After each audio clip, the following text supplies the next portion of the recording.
Welcome to the only show bringing cops and the community together for some real talk and some real listening. This is uncut. This is uncensored. This is Black and Blue Live. Hey, ladies and gentlemen, what's going on out there? Welcome to Black and Blue Live. My name is Dale. I'm the host. There's the co-host, Lizzie Green. What's going on, young lady? What's happening? Long time no see. What's going on, young girl?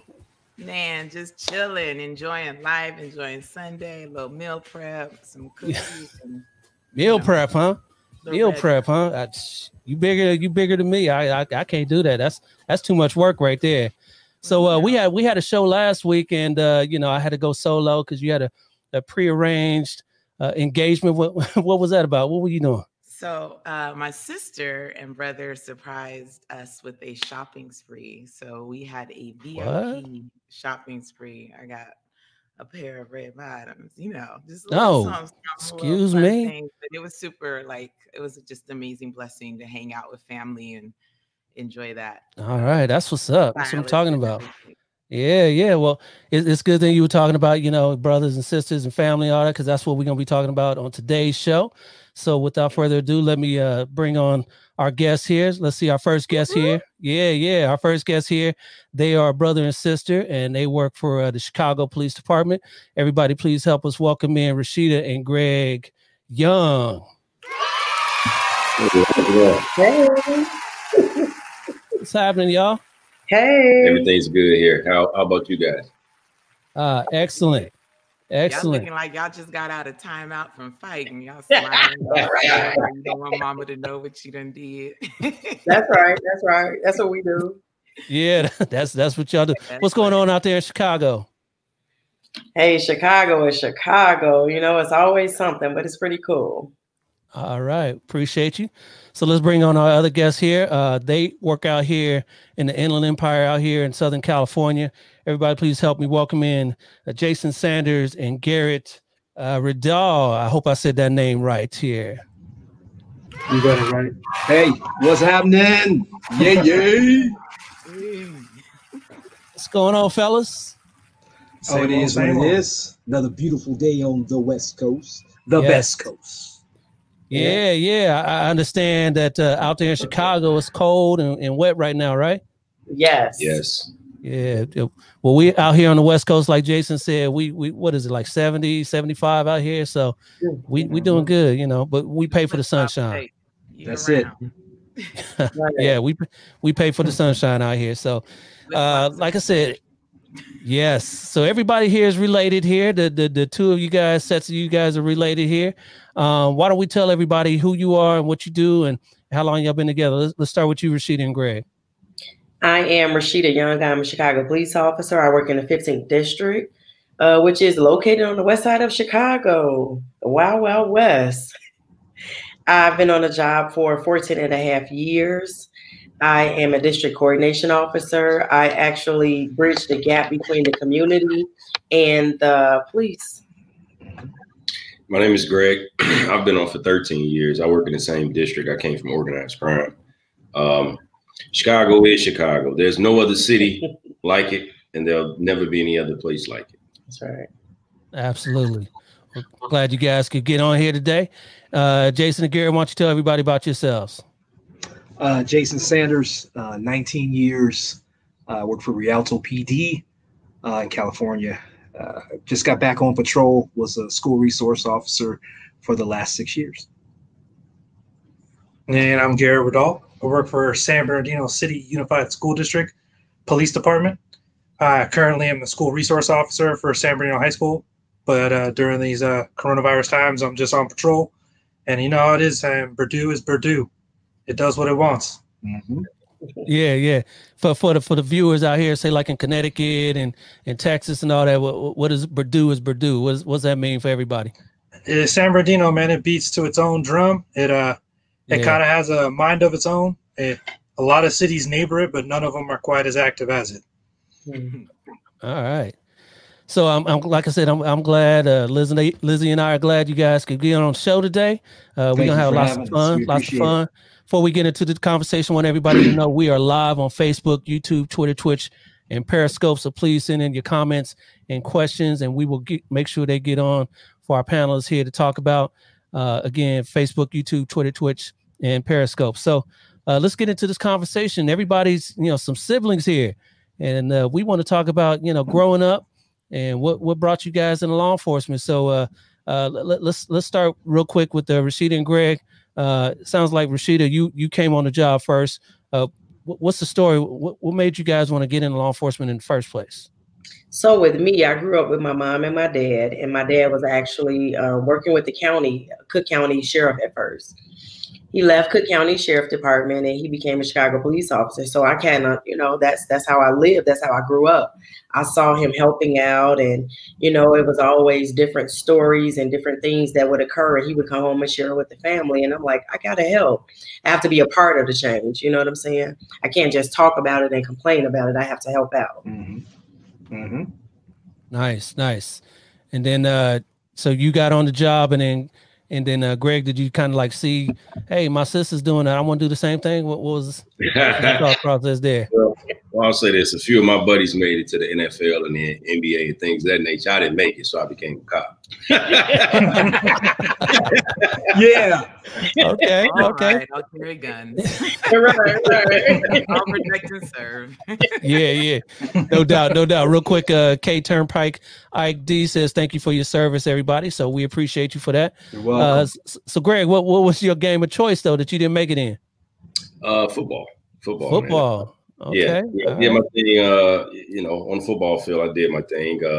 But, now that I look at it and, being a cop, it's different. As my sister stated, to help, for us to come from, especially, a background of being brown or black, whichever way you want to look at it, I perceive things differently from everyone else. I'm actually from Chicago. Yes. You got a lot of police officers that are from Pennsylvania or Indiana, and they come to Chicago because of the benefits or the pay. I'm from Chicago. I've seen it. I've been stopped by the police. I'm the police, and I get pulled over by the police all the time. That's right. And it's okay. Yep. I don't mind. Yep. They serve you doing your job. Thank you. There's no problem. Okay. Yep. Ever been a moment where you thought that it wasn't okay? Yeah, that's happened a time or two. Yeah. And I'll voice my opinion to that certain officer or the people that were there.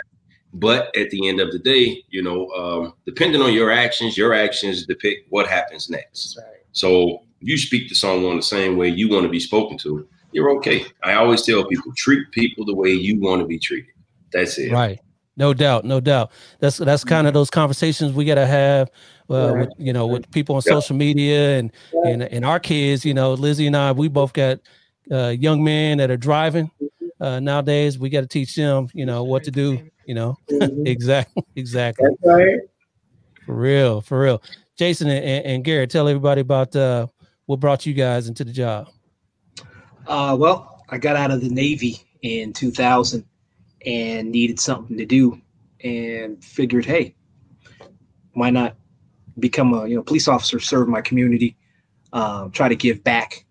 Because like Greg said, I remember growing up and being stopped by the police, and since I've been a police officer, I've been stopped by the police too, and I have had to voice my opinion sometimes too. And anybody that knows me knows, Sanders will tell you exactly how he feels about something. Right. I don't have a problem doing it. Yeah, right. But yeah, it's I got an opportunity to do the best job in the world in my hometown where it counts, and I can try to do some good in my hometown. No doubt. So I guess I got the biggest change in story over here. So growing up, I didn't really have the idea of police per se in my head as what I wanted to be. I always looked up to my older brother, so a lot of the things he chose in life, I always looked towards it, kind of, just thinking, do I want to follow that step? And when he went to the military, I knew I wanted to follow it. But at the time, I had things going in my life with my mom. She was a little sick.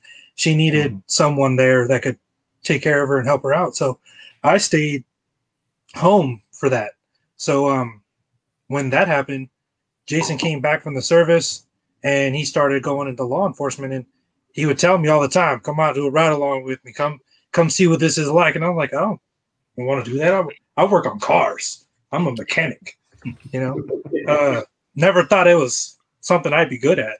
So finally, one day I gave in after, of course, my girlfriend started pushing me towards it too. I said, all right, fine, I'll give this a shot. I went on a ride along with him, and that ride along was awesome. It was fun. It was crazy because I didn't expect it to be so different. I thought it was going to be some real mundane stuff, but it was all kinds of different stuff every call after call. So he encouraged me to go on a couple more. I went on ride-alongs with other officers, and it was just awesome. And that just sparked the interest. And from there, I was kind of hooked and jumped in. No doubt. So just seeing how all of that is, it sounds like, well, being family, were there any other law enforcement members in your family, or was your sibling the only catalyst to you going into law enforcement, or were there other factors? So we have a cousin that's in corrections. Yeah. But he really doesn't talk about that much. And I wouldn't call him like a big factor in my decision. It was more of Jason and a lot of his partners. Since he works in the city we lived in, him and his partners would come over for lunch. I got a chance to meet so many different officers, talk to them, see different perspectives. And then that led to my encounters with them on the street. They come into the high school for whatever, I'd see them, they talk to me. And I just had a good time. And the whole vibe I got from police was very different. I had been stopped by police before, but most of them knew me straight off the bat because of my older brother. So I didn't have a lot of the bad experiences until I became an adult, to be honest with you.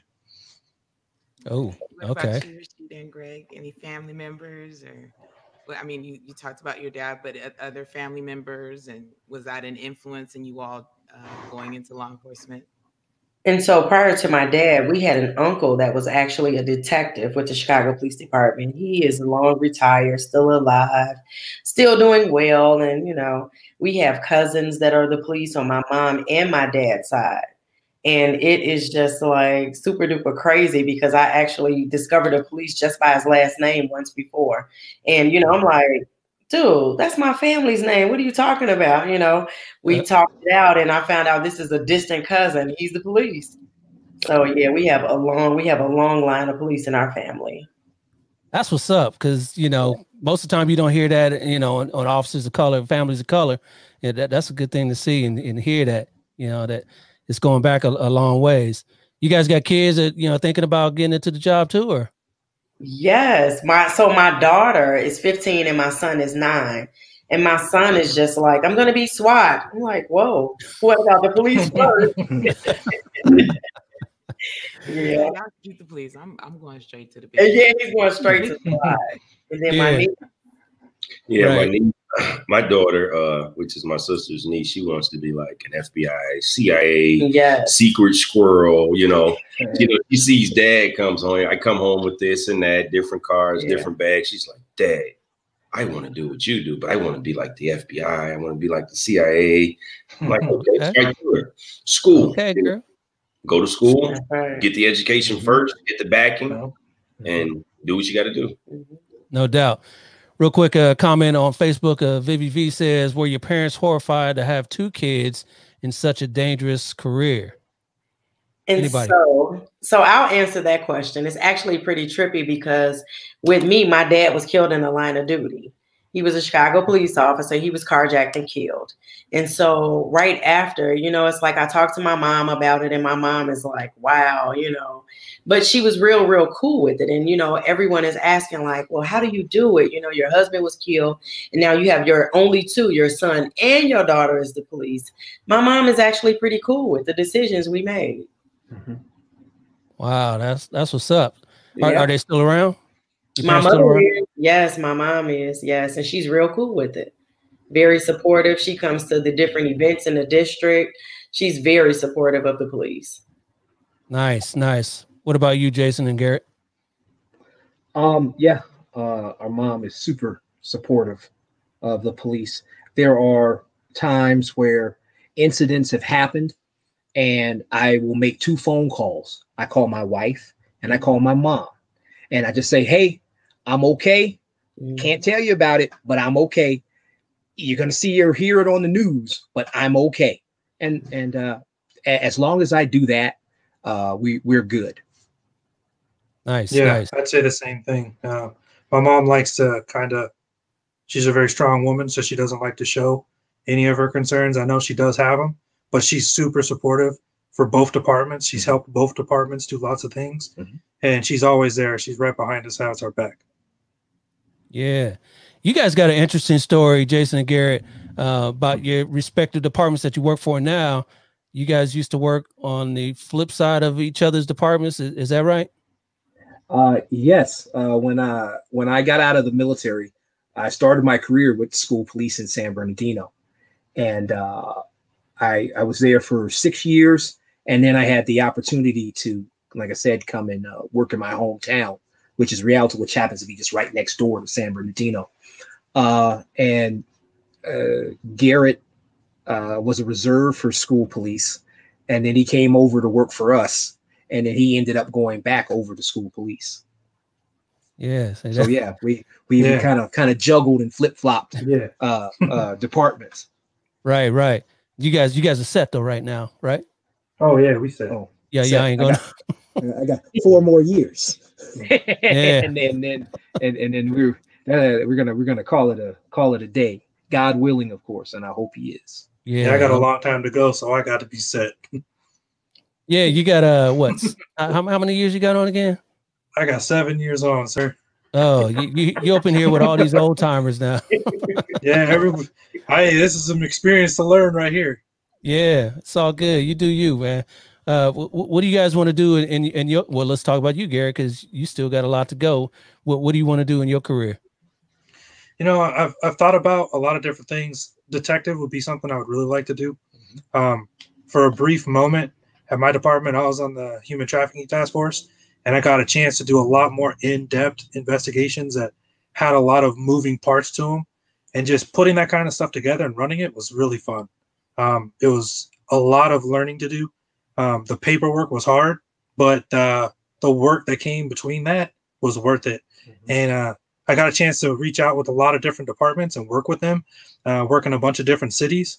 So, I mean, the detective spot, when that opens, I'm for sure I got it. I'm not letting nobody get it from me.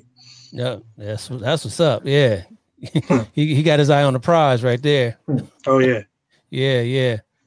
Go ahead, Lizzie. Rashida and Greg, have you guys been able to work together, being in the same department and all of that? Have you had a chance to do that? Or Rashida, do you need a break? I know what it's like to have a little brother and stuff. Right.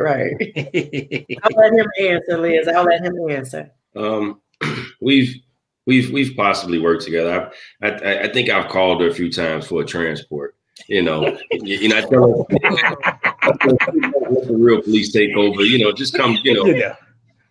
Take care of my lightweight. Take him to the station. I got the paperwork. Don't worry about it. It's okay. Rashida, what's the real story? No. But so the real story, Liz, is that we cannot ride in the same squad car together. It's against department policy. We cannot ride in the same car together. So what we do is, like he said, he'll call when he has questions or needs help, from the big that's that's the real story. So is that policy because if you guys get hit, then 2 of the same family is kind of done? Yeah. They don't not allow that. Not at all. Yeah, that makes sense. That reminds me, what was that? Finding Private Benjamin or Searching. You remember that movie? Ryan. Yeah, Private Ryan. Yeah, Private Benjamin. Oh, that's a different movie. But yeah. Because it was like all the boys got wiped out and they had one left. Yeah. That's interesting right there. What about you, Jason and Gary? You guys had a chance to work together? Or? Yeah.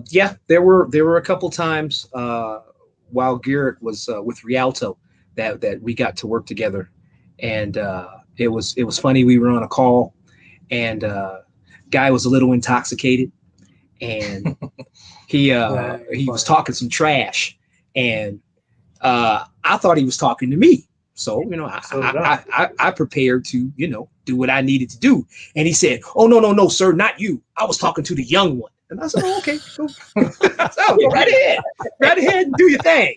Yeah. I was just a backing officer. I was just in the background. Why I got picked out of that? He called me Boot. He knew I was new. He knew you was new. Yeah, he saw them perfectly shiny boots and said, "That's the one." Right. That's the one right how there. long Yep. after that encounter did you go back to school police?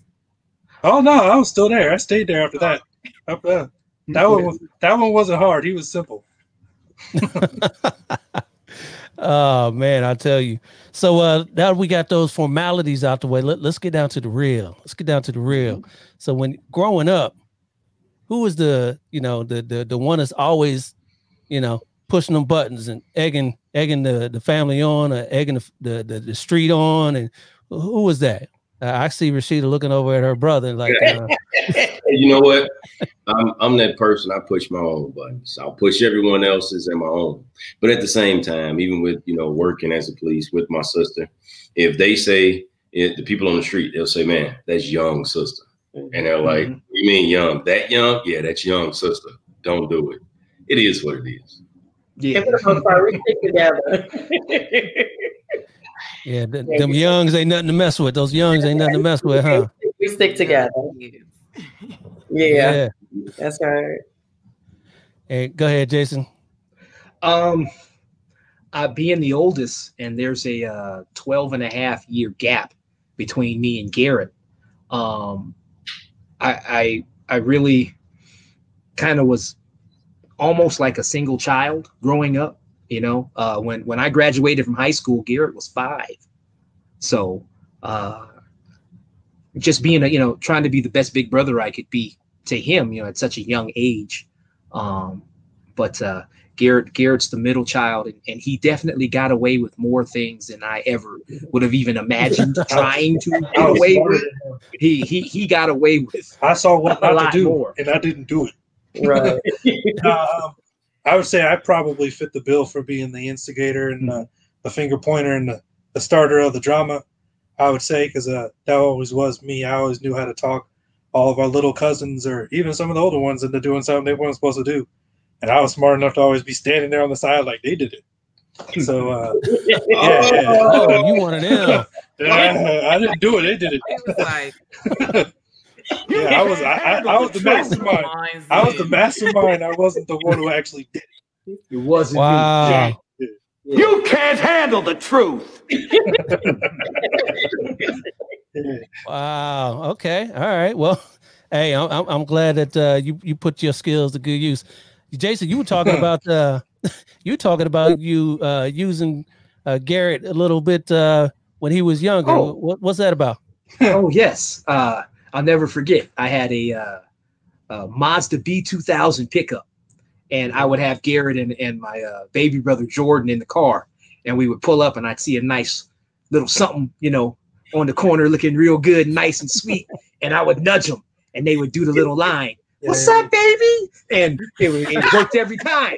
I got the honey dip every time. It was a beautiful thing. Yeah, he used us. He used us a lot. Oh. You got to use what you got to get what you want. Yeah, use your tools. Yeah, that's it. Did that work for you, Greg and Rashida, too? Did y'all, your shy brother, or Shy brother? No. Yeah. You know what? So this is my brother, right? He's younger than I am. He was always super protective. Like, "Don't look at my sister." I'm like, "No, don't do that." They all knew, though. they all knew. Right. Pitbull was on the move. Exactly. That's it. Yeah. Another comment from VVV on Facebook. Greg, do you find yourself at time wanting to step in to defend your sister at work, or is it the other way around? Well, that question was basically answered a brief few minutes ago. The guys at the job or whoever on the street, they know. They're like, that's that guy, So if you go by Langston Hughes and you can look at it for what it is, the pen is mightier than the sword. Yeah. Okay. So I can write you in here and I can write my way out. Yeah. I always wanted that question too, because you got like people that are married on the job, and if the wife or the husband, for that matter, or what have you, is on a call, and then something you hear is like it's going a little sideways. Does the other officer want to rush out there? When they they got to handle their own call. You know, is that's why I couldn't work with family or spouse or somebody like that. You know, because you always got that in the back of your mind. You trying to protect them. None of that dynamic over there, Rashida and Greg. Yes, we do that all the time. They actually laughed at me. My brother was in an incident with, a guy on the street and broke his finger. And so here I go popping up at the hospital. They're like, we didn't even call you yet. I heard it. Right. And so they laugh like, okay, sister. I'm like, hey, I am sort of kind of my brother's keeper, no doubt about it. Yeah. Oh, yeah. I'm there. I'm listening, so I'm there. Needless to say, my finger's okay, and he took the ambulance. That's it. Yeah. All right. So who's competitive out of the two sets of siblings here? Look at this love. Well, yeah. How do you compare it? Do you compare it in arrest? Do you compare it in knowledge? Do you compare it in working with different agencies? Do you compare it in doing this, doing A, B, and C? I'll just say she's where she's at, and I'll drop my hand, and I'm where I'm at. It is what it is. It is what it is. It is what it is. Oh, okay. That's all love, though. I don't think we have a rivalry kind of thing. I am a old school police officer.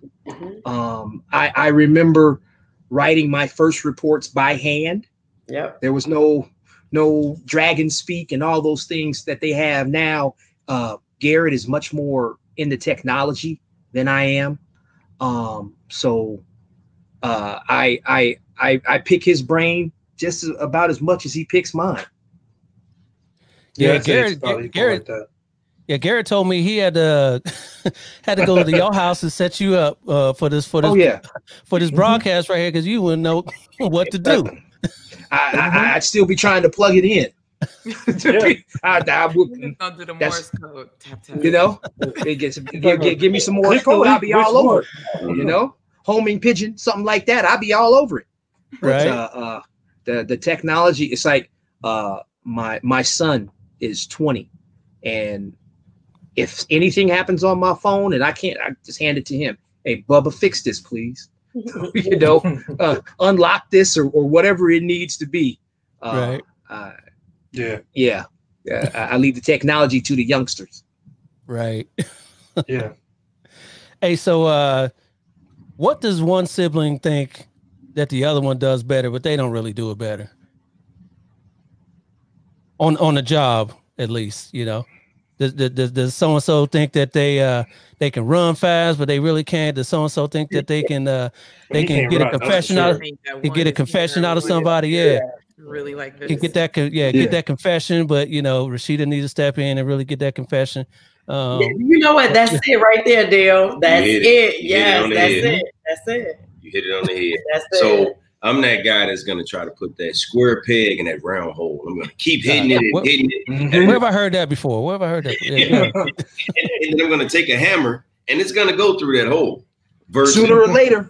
Versus I'll call her and she's a people person. She can come and talk and woo her way into and out of anything. You're like, wait, I just talked to this guy for 20 minutes. He didn't do anything. You got him to confess about something he did last week. That's right. Yep. Yeah, we're not even talking about this. So she got him confessing this all his sins, right? Yeah, I went to Walgreens and stole deodorant. Okay, we're not talking about that right now. Let's talk about what he did last. Yeah. She's crying, telling everything, and then she's that person. She does that better than me. Yep. Yeah. Jason and Garrett. That's a tough one because there's no real competitive nature between the two of us when it comes to that. But I'd say I probably have a little more on the investigative side than he does. Whether or not I'm better at it than him, I don't know. Probably. But yeah, I would say think somebody got an opinion on that. He think he do.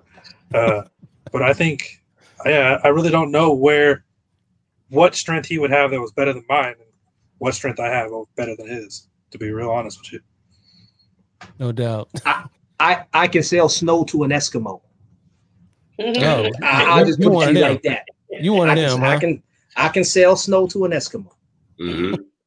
And water to a whale. And water to a whale. I can do it. Right. But like I said, Garrett is much more in tune to the technology of today's police officer than I am. Finding different apps and stuff like that to help in our job. He's much better at that than I am. I'm just still figuring out how to use Google and stuff like that. Stop. I mean, I know how I can type in something, but he can find all kinds of things. Different find out what you've been looking at on Google. Yeah, exactly. Yep. Yeah. I couldn't tell you though. Yeah, let me get this comment here on Facebook. A K Turnpike Ike D says, "How do you keep up good morale amongst yourselves and peers in this current climate while remaining impartial?" Anybody go ahead and jump in with that? How do you keep up your morale? That's hard because of the times. When I was growing up was pre Rodney King. And what the police said is just what happened. You just took it that way. And Rodney King changed a lot of things because now it wasn't just people were saying that, the police were doing this or that. It was actually on camera now. But today's climate, the defund the police, what are you going to do if something happens? You're going to call a plumber? That's what I say to folks. You're going to call an electrician? Somebody breaks in your house, steals your stuff. You're going to call an electrician? No, you still got to call us.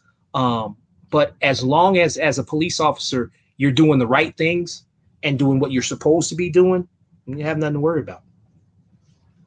Yep. I think amongst my partners, the easiest thing is just to remind them that as long as we all still here together doing what's right, we're going to make it through and we're going to weather through the storm. And then just remember that, like, from the academy to the last day you on patrol, you're always told you don't know it all. It's always going to be changing. Mm-hmm. So with the way law enforcement constantly moves to another thing, eventually we're going to find our way through this. We just got to be diligent, protect each other, and just remember that there's a camera everywhere. You're being recorded, and there ain't nothing that's going to be really bad unless you out here doing what you ain't supposed to be doing.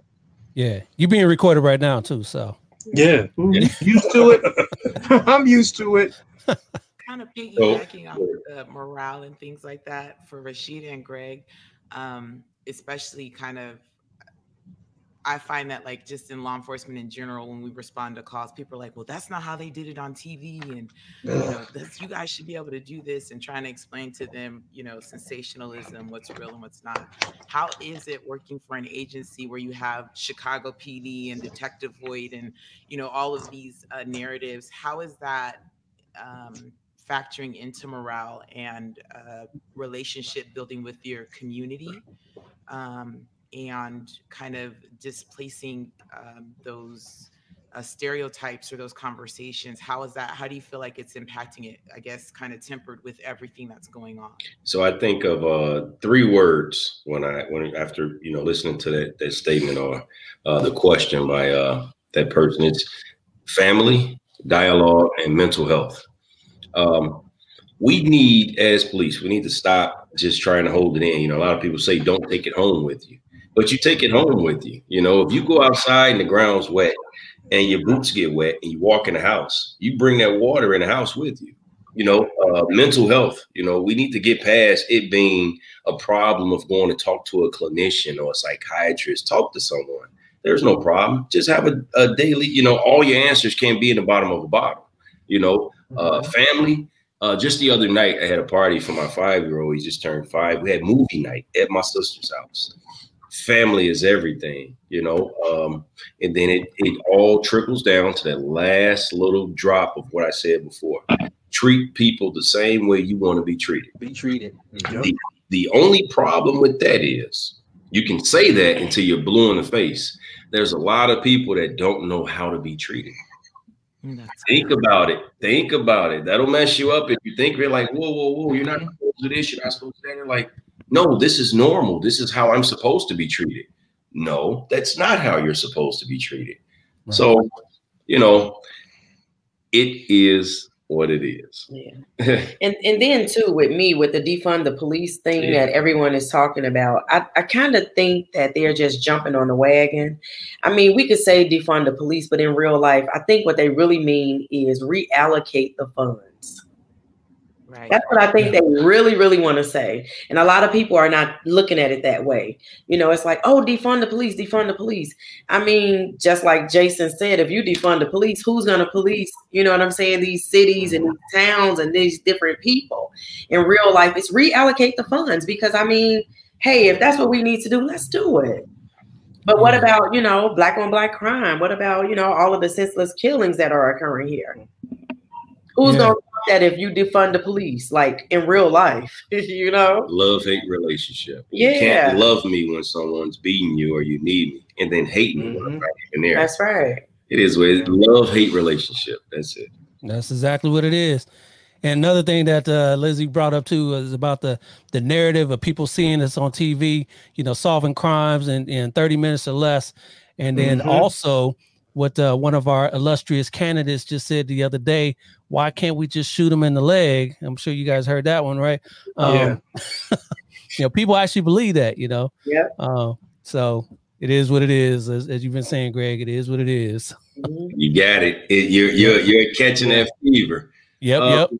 With everything that's going on, man, in this climate today, like, you know, there are times I watch the news or I watch what's going on and I cringe. You know, your friends, just like Jason and Gary, your friends call you. Oh, did you see what happened last week? What do you think about this? All the time. And you tell them, you're like, don't take me for, you know, verbatim, but this is just how I feel. That's right. Was it wrong? Yeah. Yes, it was. You know, there are no specific incidents I'm going to, you know, name or any of that thing, but was it wrong? Yes, it was. You know, I wouldn't have done that, you know, but it's impossible to be a good officer without saying, oh, I can't sit back and Monday morning quarterback anything. You can't do it. You can, you know, after the fact, oh, you know, but that specific officer had 4.0 seconds to make a decision. Was it the right one? No. Was it the wrong one? Who knows? But we can't Monday morning quarterback it. Now, can we talk about it after the fact? After the fact, yeah, it was stupid. It was dumb. What you did was horrible.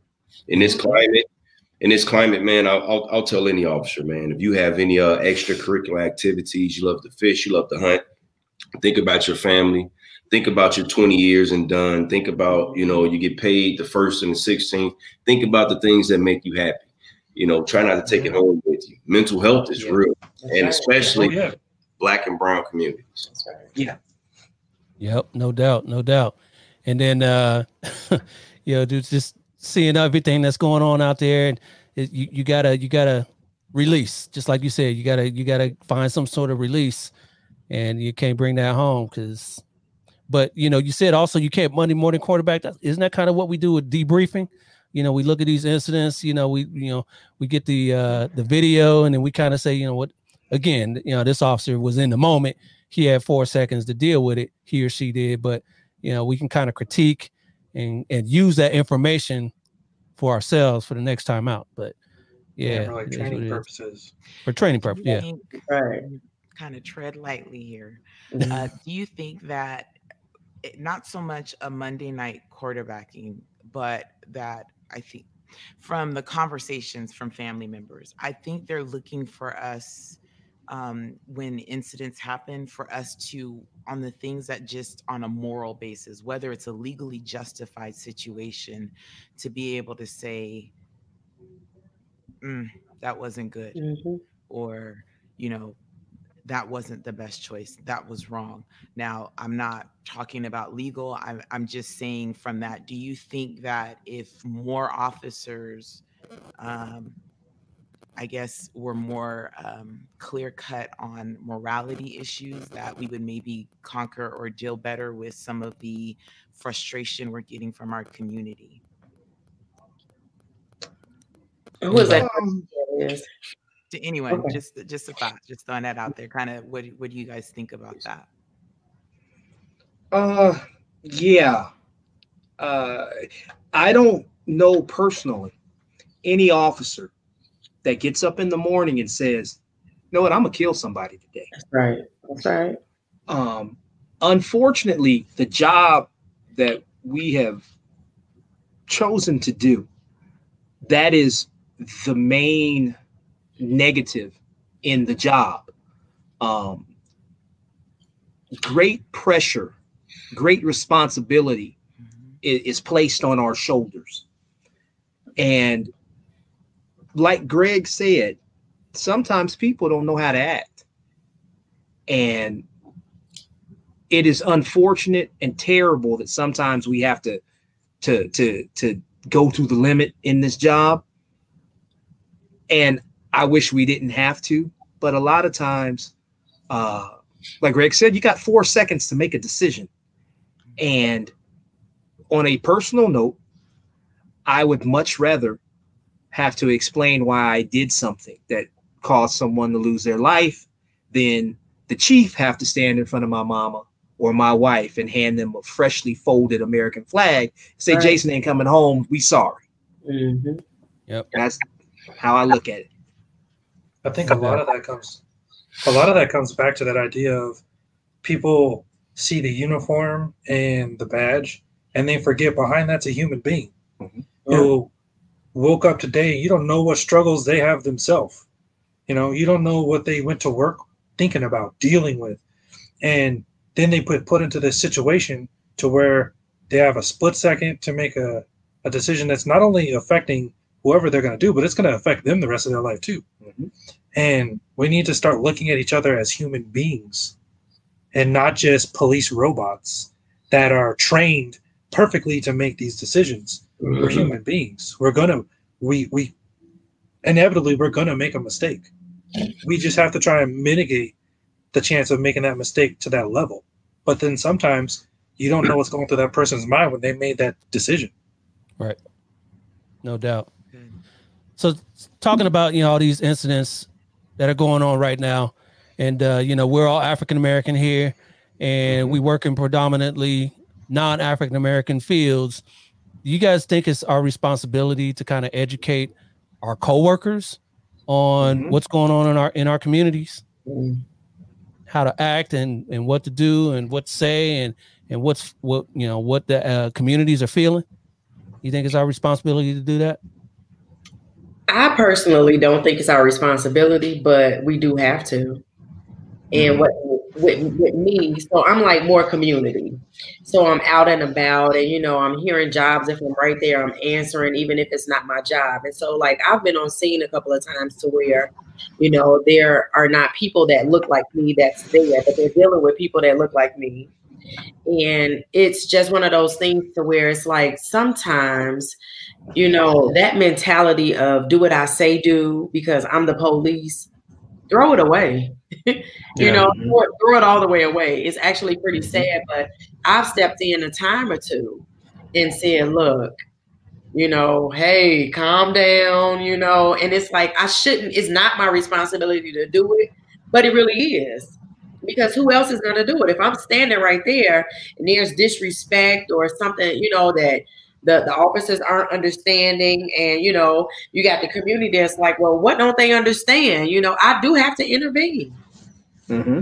I mean, is it my responsibility? No, not really. But hey, right. I will. I've done it several times before. We as police officers, all of us on this show here, have the two most biggest responsibilities in like the world. We have the power to take freedom, take life. That's right. Stepping in and say something of another officer or whatever they're doing of things of that nature, that is part of their responsibility, because if something happens and it's negative, what does it depict? It depicts everything else. We had riots in Chicago because of something that happened in another state. That one badge tarnished all of ours in the public eye, not in my eye. That's right. What you do can't tarnish my badge, No, all I can do is show you that, okay, that was a human. Like you said, Garrett, we're not robots. That's right. We're not robots. We need to look at things, and the public needs to look at things as, okay, yeah, those guys eat food. Oh my God. He stopped at 70 to get a bottle of water and sunflower seeds. That's right. Yeah. Sunflower seeds. I'm a regular person, you know? Yeah, no doubt. I think one thing that I would say I've noticed a lot is you start to see some of your partners using police jargon, or they'll say something that isn't necessarily, how to put it, the best way to say it to the public. That's right. You know, and you hear a lot of guys say, you could do this way, you could do it my way. And it's like, well, dude, you could just simply say what you want. That's right. instead of make it so confrontational. Yeah. Because when it all comes down, it's like, did you want to fight him? Because it sounded like you did. Right. So we have to remember, we have to kind of remind our partners, you know, what you gonna say to me as partners. We can joke, we can josh around, but when it comes out to there on the street, you kind of got to turn that professional hat on, and there will come a time where you got to kind of turn that professional hat down. Sometimes people only understand when you talk their language. That's right. But you got to at least start at that place they expect. People expect to see you come at them the right way. You can't walk up to them and just be like, you know why I stopped you, and yell at them. And it's like, well, what did you expect their attitude to be? You didn't even give them the chance to show you their attitude. You know, and that's one of my big things is like, I'm always gauging the people I'm talking to's attitude. I'll let them say a couple words, and if they're going to start off with me, talking to me the way I want to be talked to, then guarantee we going to have a good time. We going to leave. They probably going to shake my hand and say, thank you. And I'm going to say, no, thank you. And we going to go our separate ways. And it's going to be, that person may not have liked the fact they were stopped, but at least the experience wasn't bad. Wasn't what they expected. And I think that's what needs more to happen. Yeah, absolutely, man. Absolutely. So, you know, with that in mind, you guys are all siblings. Some of you guys have kids. Garrett, did you say you got kids? Yes, I do. Okay. I have one son.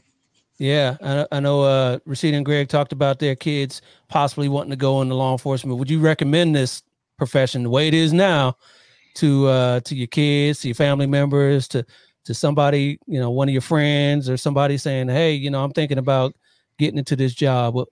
Would you guys recommend it right now the way the profession's going? The way it is now, I tell them, pick a trade, be an electrician, make $52 an hour, and stay away from the drama and everything that's going on now. That was simple. No, keeping it 100. Right. 100. Keeping it 100. No joke. That's probably the same thing I'd say. Yeah. Learn a trade.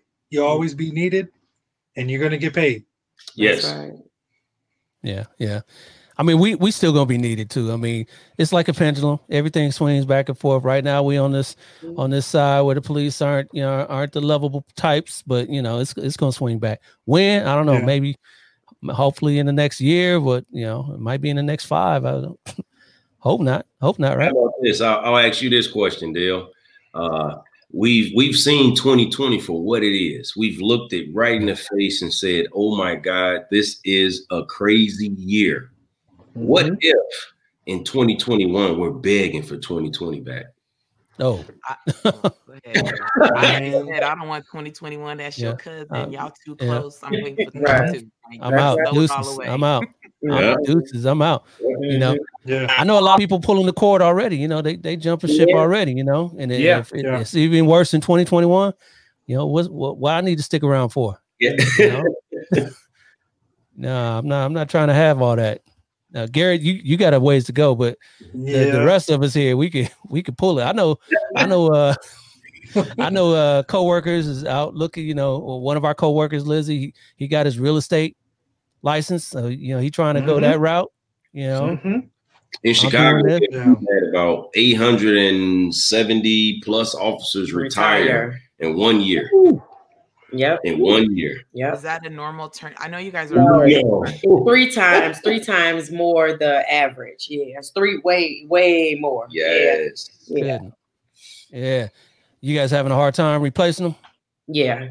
Yes. We are. Yes. It's just like the state troopers in Illinois. So the Illinois state troopers, I don't know if you guys know, you would need a bachelor to be a state trooper. They dropped it to an associate's.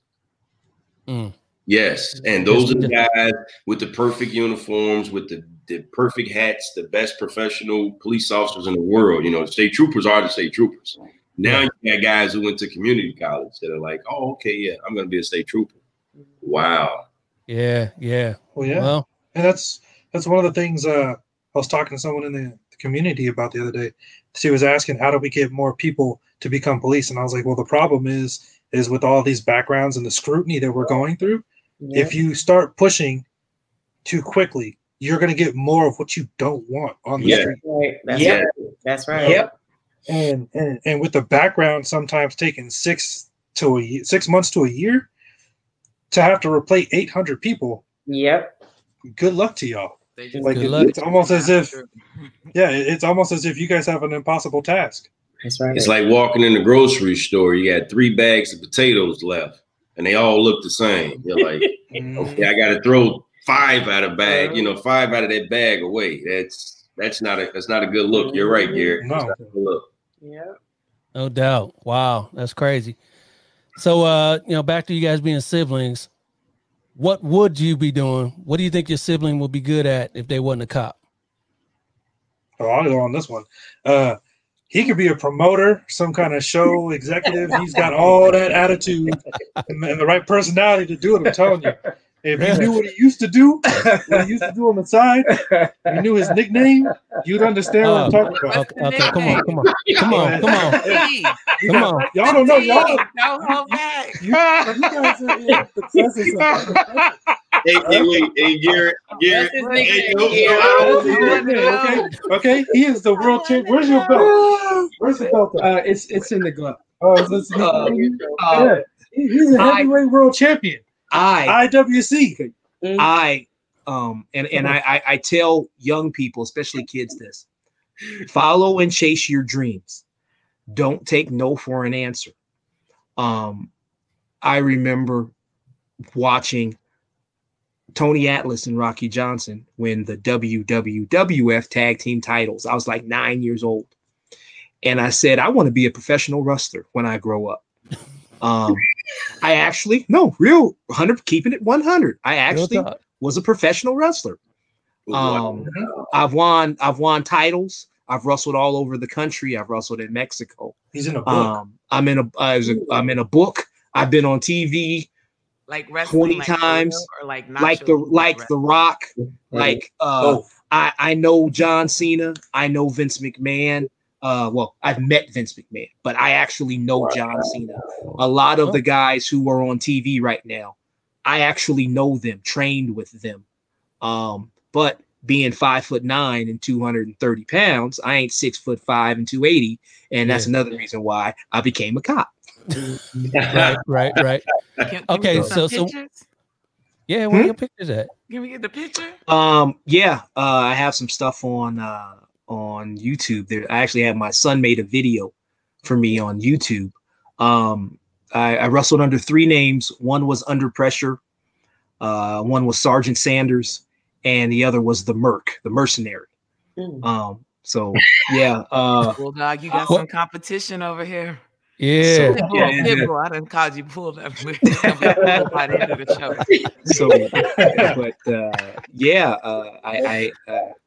And again, I tell kids, hey, don't take no for an answer and chase your dreams. Really. Yeah. So you know how the Rock got his catchphrase was could you smell the Rock? What the Rock's cooking? What was yours? Can you smell what the Rock's cooking? Yeah, what was yours? Yeah, you bogus. I can't say the whole thing. I can't say the whole thing. I cannot. What could I say? What could tell him the signature move? Well, there was the pressure point. There was the weapon of mass destruction.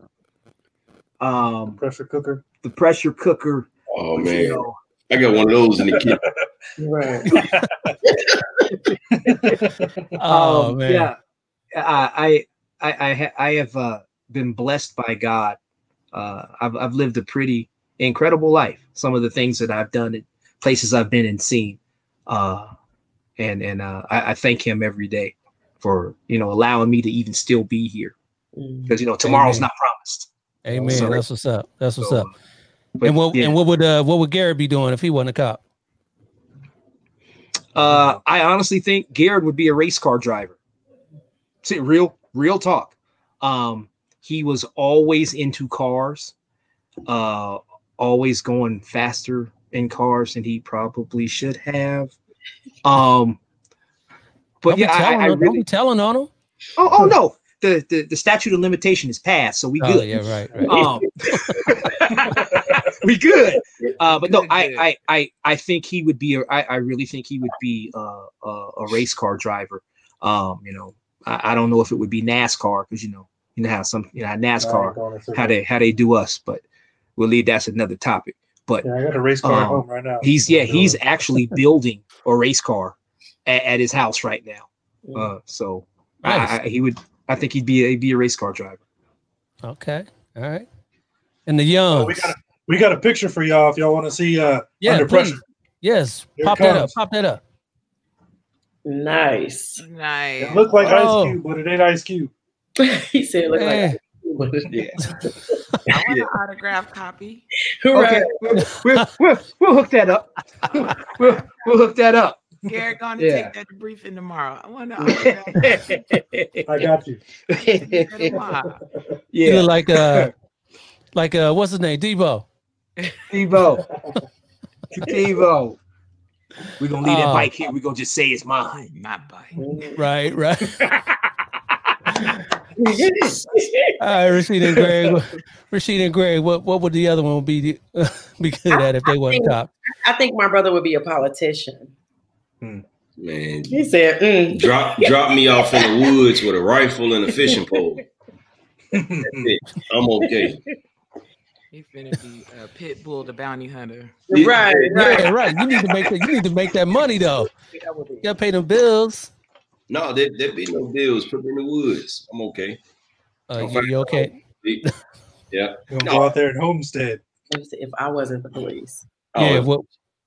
I don't know. You don't know. What? He said, I don't know. I don't know what she would be. What do you think she would be doing? I'm good with customer service. Okay, yeah. She be in customer service. Did she be the greeter at Walmart or Alderman or Walmart greeter? The greeter at Costco or something at the front door. Yeah, come with in. The samples. Yeah, with the time. Yeah, let me check your receipt. I don't know. Wow. Somebody gonna get kicked out real quick at that house as soon as we broadcast over. No more He's okay. Out the door. He ate everything. I live walking distance away. Yeah. Y'all that close, huh? My mom lives up the block, and he lives 2 blocks over. Yep. That's right. Yeah. Yep. I'm walking distance away. Yeah. That's what's up. I like that. What about you? You and Garrett, Jason? You guys close? Not at all. I had to drive up here. 45 minutes. Oh, maybe. Maybe 45 minutes away. So he can't just show up. No, I do all the time, but he does. But you don't open the door. Yeah. We be having barbecues and some good times. Yeah, we throw down. We throw down in the backyard. Trying to make my backyard an oasis, so I don't have to leave and go nowhere because they crazy out there. Mm-hmm. Yeah, they are. Yeah. Who's the better cook between the siblings? Oh, me. Who cooks better? Me. That's me. That was easy. Look at this one. Greg, you the better cook. Listen. It all gets quiet when you hold that one church finger up. Like, hey, look. Excuse me, I'll be back. I got that one church finger up. You can't. No. I can cook, but he meal preps, so he, Yeah, I do it all. Yeah. Are you a meal prepper, huh? But I also I hunt, so I do venison, squirrels, rabbits. I eat all that kind of stuff. Like sometimes sometimes when I and chipping down. Yes. Sometimes when I cook for the family, I'm like, what is it? Don't ask. That would be asking. Squirrel, huh? Yeah. Okay. I'll let you do that. Squirrel is delicious. Some rice and gravy. Squirrel is delicious. I might have eaten some and didn't know about it, but I'm not trying to order no squirrel. But I got like, is it fried? Is it boiled? Sauteed. Another comment in here from Facebook. With your knowledge and experience of the job now, would you do it all over again or take a different path? This question I've asked senior cops this question, and when I was a rookie, have any other rookies ever asked that question also? So basically, if you had to do it all over again, would you? I would. I love my job. Mm-hmm. I do. I love my job. Greg. I should have took the fire test. Everybody loves a fireman. Everybody loves firemen. They get the best contracts and they work 88 days a year. Yeah, and that's the truth. And it's in Chicago. Yeah, and they mess your house up when they fix it. They actually do a fire. Yeah, they mess your house up. Yeah. But that's the thing, though. At least out here in Cali, y'all see all the fires out here. When they working, they working. Yeah. Oh yeah. When they work, something going on. I don't even know what it is. Like within the next few years, California might not even been there. You get hey, let's not. I know. You got to make the cross down. Yeah. I mean, a little charge. So I love the truth. I love it. I wouldn't change it for the world. It made me who I am today. That's right. You know, growing up watching my pops, he worked security everywhere. He worked here, he worked there. I was always with him, all that kind of stuff. It goes down to my famous saying, it is what it is. You know, it is what it is. Yeah. Was there ever a point in your career where you were like, maybe I want to find something else? Or, yeah. You know, like were you ever considering, and what year? I know for me, it was like at year 10, I was like, oh. But what about you all? Was there a time where you were kind of like, I don't know? It was yesterday for me. I was like, I quit. Yeah. That happens daily now. Prior to 2020, let me preface this question. Yesterday. Right. Yeah, really. I think it was like 5 years for me. I kind of, scratching my head is can I really see myself doing this for another 20, 25 years?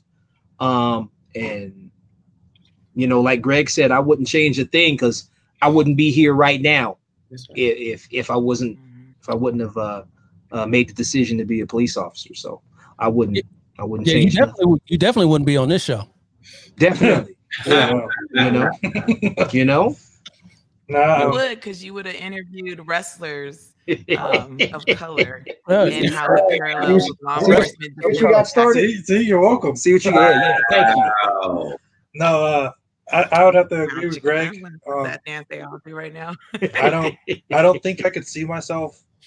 I don't know if I would recognize who I'd be without this job. I've met a lot of people. I've got a chance to do a lot of things, and some of those things are irreplaceable, as far as I'm concerned. The friendships that I've made and everything. Mm-hmm. Funny you say that, though. I was just the other day I was working with an officer, and he made the statement. Now he's been doing it for a long time, and he made the statement: if this is what it's going to come down to, maybe it's time for me to look for something else. And I kind of understood where he was coming from, because when you're that close to retirement and you're trying to ride that last little bit of the wave, I can see why he'd say that, but I don't think he should. I think he's where he needs to be. He's a solid dude. He just needs to put that last 1 year. He's just got 365 days. It's not long enough. He can make it. So, but it's just interesting you say that, because he said that the other day, and that stuck in my mind. Yeah. All right. Well, I appreciate all you guys coming on and having some fun, sharing some stories with us. We get to hear some wrestling stuff here. Let me see those guns there, Jason. You got some guns still? They're not what they used to be. Hold on, let me back up. They're not what they used to be, but they still get the job done. He also used to be in an R&B group. Okay, he's just gonna start telling them. We're gonna just start talking. I had to say it. The damn Jadam. Oh, it was on. Mel and the Blue Notes. Hey, I used to be on the stage with them though. I'd be running around as a little kid up there. Yeah. What kind of music did y'all do? We did R&B and hip hop. We back in the days when I was in my young college and just out of high school days. Me and two of my buddies, we used to do shows all over Southern California, and yeah. Were there Jerry curls involved? Jerry curls. Who? Jerry curls. No, I had the high top fade though. Oh, and I used to wear the cross colors. You know, it was back in the 90s. It was good. You know, I have on a green, orange, and brown cross color suit. I wouldn't be caught dead in that now, but back in '93, that was the place to be. Wow. Oh, man. Well, that's what I said. That's what you do, man. That on YouTube? Entertainment. No, none of that's on YouTube. The wrestling stuff is on YouTube, but none of Jadamming is on YouTube. This is 2020. Yeah, we'll find it.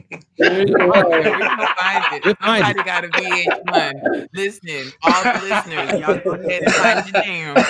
Yeah, go on and do that. We got a prize for you. So like, our guests. All right. We want to rock. All right, y'all. Before we get out of here, we're gonna play a little game with y'all. Okay. So let me set this up real quick. All right, everybody see that? This game here. We are family. Get up, everybody, all right, this game here is gonna be called We Fam. We Fam. You get that there, and the winner today is gonna get a beautiful black and blue T-shirt for the two of you. Okay. No consolation prizes here. We do not give out. We gotta share it. One wear it one day, one wear it. No, we got. Y'all siblings. Share the T-shirt. One. Yeah, okay. Flip it inside out. Right. Yeah. What we're gonna do? I'm going to give you a name of a couple people. You tell me, are they really family in real life, or are they fake family, like just on TV or in the movies? So if I were to say Diana Ross and Tracy Ellis Ross, you would say real fam, right? Mm-hmm. If I were to say Marsha Brady and Greg Brady, they play fake fam. Yeah, fake fam, faux fam. So faux real fam. fam and faux fam. Yeah, here's how we're gonna get you guys to answer.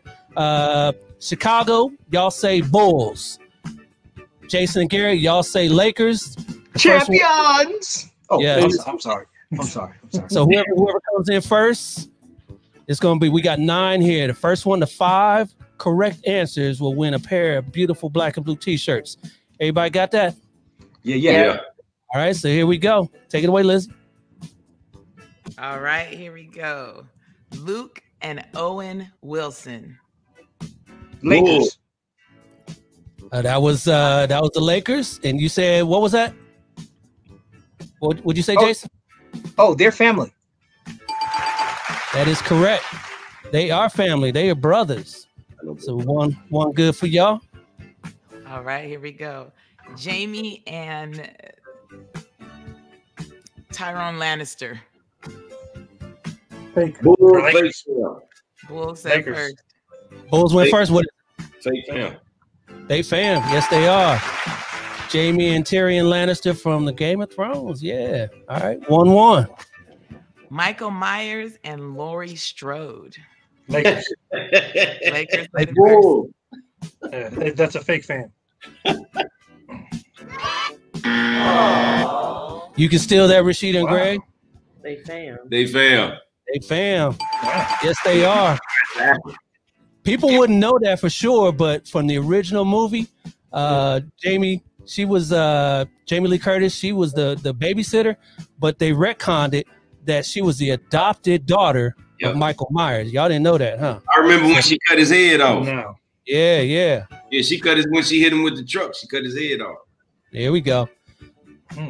Next up, all right. Here we go. Brandy and Snoop Dogg. Lakers. Lakers, go ahead. They fake fam. They are. I didn't know that. I'm just glad I wasn't able to get it wrong. My bad.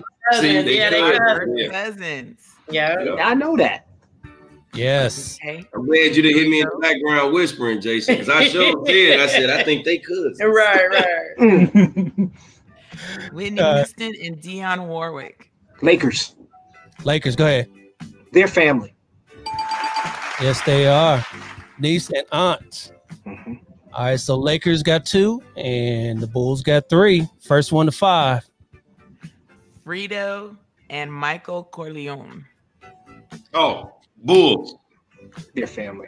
It was Fredo. They were family in the movie The Godfather. Father. Yeah. That is correct. Hey, don't do no movies. He said, do this to you. I love you. Love you, my brother. You crossed me. He killed him after that, brother. Yep. No, yep. Fredo ran off. Fredo No. disappeared. Yep. He put him in a boat, and dude shot him in the head in the boat. Yep. That's exactly what happened. That's exactly what happened. Don't bring no movie trivia here. Netflix and chill. Whoa. Netflix and chill, no doubt. So Bulls got 4 and Lakers, y'all got 2. So one more for the Bulls and y'all gonna win. So come on. Here we go. Liam and Chris Hemsworth. Oh, Lakers. Bulls. Lakers got that. What are they? True. Lakers. They're real fan. Real fan. They are. Yes, y'all know Thor, Chris Hemsworth. That's his brother Liam Hemsworth as well. All right. Here we go. Hey, Dale, where you located at real quick, just in case I don't win? That's that Chicago. That's that Al Capone, Chi-Town. All right, go ahead, Liz. I'm sorry. All right, here we go. Barry Gordy and Red. I think that's supposed to say Fox. Bulls. Red Foo. No, Red Foe. Red Foe. Who? Bulls. Lakers. Bulls, go ahead. Go ahead. They're not family. Who was Red Foe? Who was that? Yeah, they are family. Who was that? Damn it. I They knew are. that. No, you That's, got They are family. Red Foo from LMFAO. Oh, from LMFAO. Yes. Oh. you right. That's yes, Barry. Hey, y'all know Barry Gordy too. This Look, I said Motown Red Fox. exec. I dated myself. Hey, we didn't get a chance to steal that, though, right? You did. No, Oh, you got it? Okay. You did steal Liz it. messed me up. 4-4. It's 4-4 right now. You doing that on purpose? All right. This was for all the marbles. Here right we go. And the final, T'Challa and Shuri. Boom. Bulls, go ahead. Black Panther, they family. Tell them who you are, T'Challa. They are not family. They are fake fam. Sorry about that. They not- Lakers. Lakers. They There we never- go. No. They In did the movie, they sister and brother.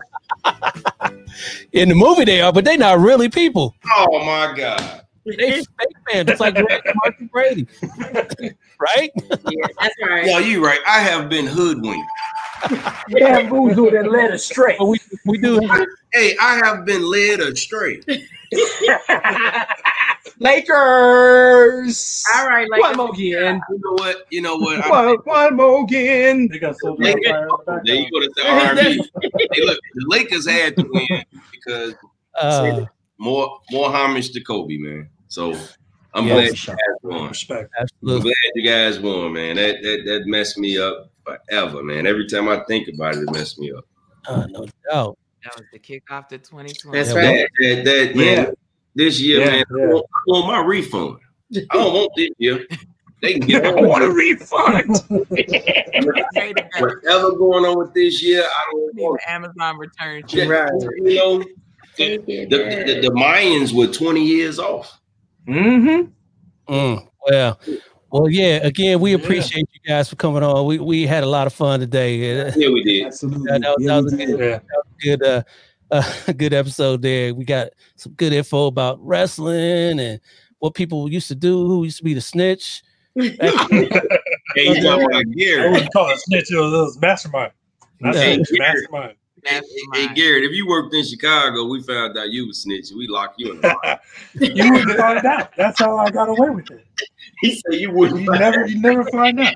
Would have never found out. Never found out. Over here. I could tell you what I did. Hey, hey, Dale, thanks though, man. I Thank really you. had a good time. Yeah. Yeah. Appreciate you. Into it. Yeah. Well, I was leaving from, but I had a good time, man. Yeah, thank you for everybody for joining us here today. That was on Facebook, YouTube, Twitter, Twitch, and Periscope. I want to thank our guests, Jason and Garrett, and Rashida and Greg. We had a real good time. Yes. Make sure everybody checks out the podcast tomorrow with Captain Lawrence Hunter, retired from Waterbury, Connecticut Police Department. Yeah. My name is Dale. For my co-host, Elizabeth, Black and Blue, and we out. Yes, peace. In a Maitre D' Entertainment presentation.